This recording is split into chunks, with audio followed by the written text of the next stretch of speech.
Hi everyone, and welcome to another First Impressions video. This is for the first volume of Silver Spoon, Hiromu Arakawa's ongoing slice of life agricultural manga, currently being released in English by Yen Press.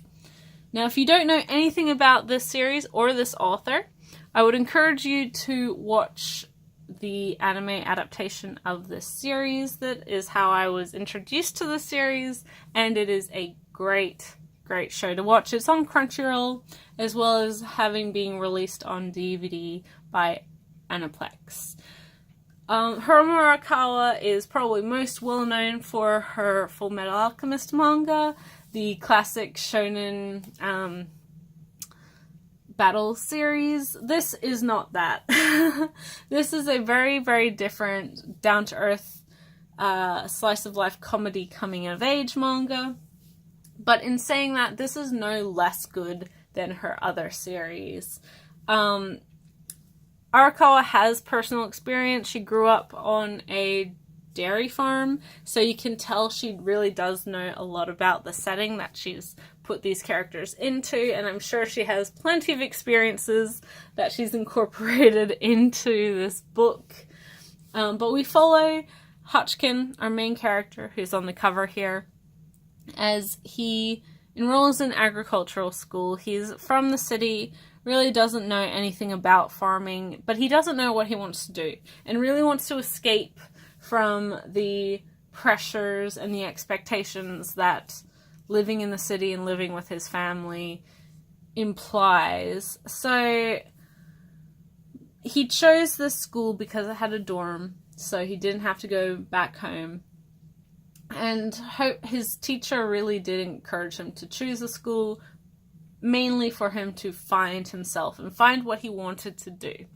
In comparison, all of his other classmates really do have very specific goals in mind. They all come from an agricultural background of certain levels, and so they already have made decisions on their future that Hachiken really can't understand or can't necessarily sympathize with. He's not under the pressure of having to inherit the family farm or trying to encourage better business for certain products, that sort of thing. But I think it's a mix of trying to find himself, but also going to a high school that he assumes is going to be a little more laid back, a little bit more breezy than a high school in the city. Which is true in certain respects. He's definitely the best overall student. He's got, highest math scores, highest English, and certain other topics. But when it comes to the very agricultural specific topics like animal husbandry and crops and things like that, he doesn't have the personal experience and the lifetime of being raised with it like his classmates do. So he's not this overall, master of everything. And it's interesting to see, reading this book, that because of that, he doesn't feel the satisfaction of being the top of the class. Even though he does have such good grades, he doesn't have the chance to really lord it over these kids who he really at the beginning deems as lesser than himself.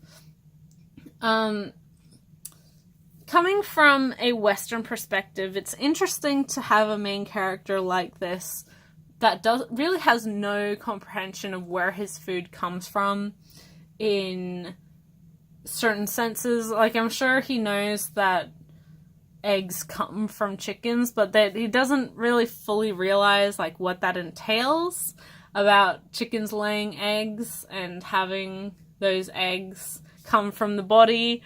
So there's a lot of mental hurdles that he has to overcome in this particular volume, and I'm sure in many volumes to come, which a lot of his classmates take for granted and sort of inherently have always known. In saying that, like I said, from a Western perspective, I think it would be surprising to find someone that disconnected from their food and like where their food comes from. But maybe that's just me being naive. But I feel like in the US and other countries, there's a lot more awareness on sort of agricultural practices, how farms are run, and where we source our food. Sort of the treatment of animals and that sort of thing, which does get brought up in this volume as well, which is interesting, mostly about battery hens. So that's an interesting perspective, because you do get all these different sides of it and why certain things are done in the way that they are at the school, sort of in farms in general, and how these kids see the world compared to how our main character sees the world, and maybe the reader sees the world.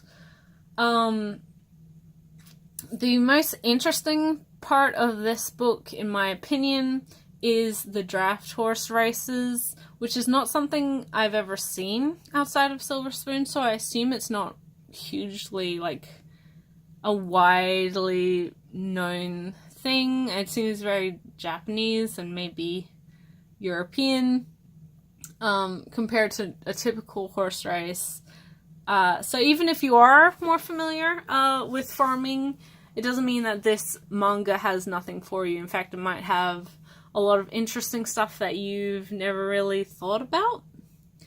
And as well, with these characters in this particular class that we follow, it is the dairy program. It's not always handling things like animal slaughter. It's more so cheese and milk and those sorts of things, although it doesn't shy away from the realities of, like, this is where our food comes from, and animals, you know, we raise them to eat them.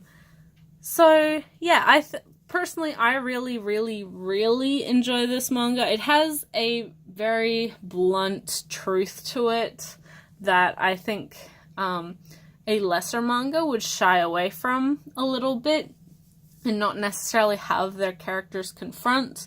But really, that is the main point of this manga for Hachiken, aside from this personal growth, is confronting things about life that he doesn't want to or doesn't even realize that he's avoiding, both in regards to food and himself.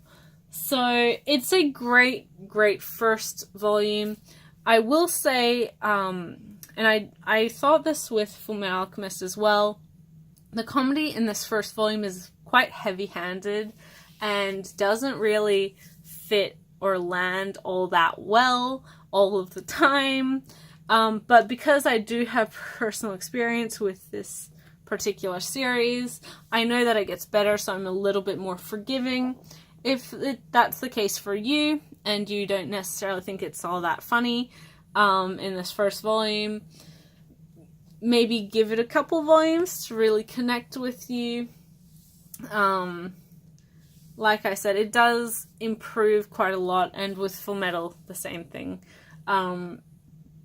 It's not... yeah, sometimes the humor can be a little too far on one side, and so it doesn't necessarily stay funny, but luckily it does improve over the series from my experience. So it's a great, great, great first volume, aside from a little bit of iffy comedic timing. I would highly recommend this series. It's one that I know a lot of people have wanted for a very, very, very long time. So it's nice we've finally gotten this release from Yen Press. You can buy this book anywhere you buy your books, Amazon, Book Depository, wherever else. So support it if you really, really are interested or you're wanting it. It's a great first volume for a great series. But thanks so much for watching, guys. I'll catch you in the next video. Bye till then.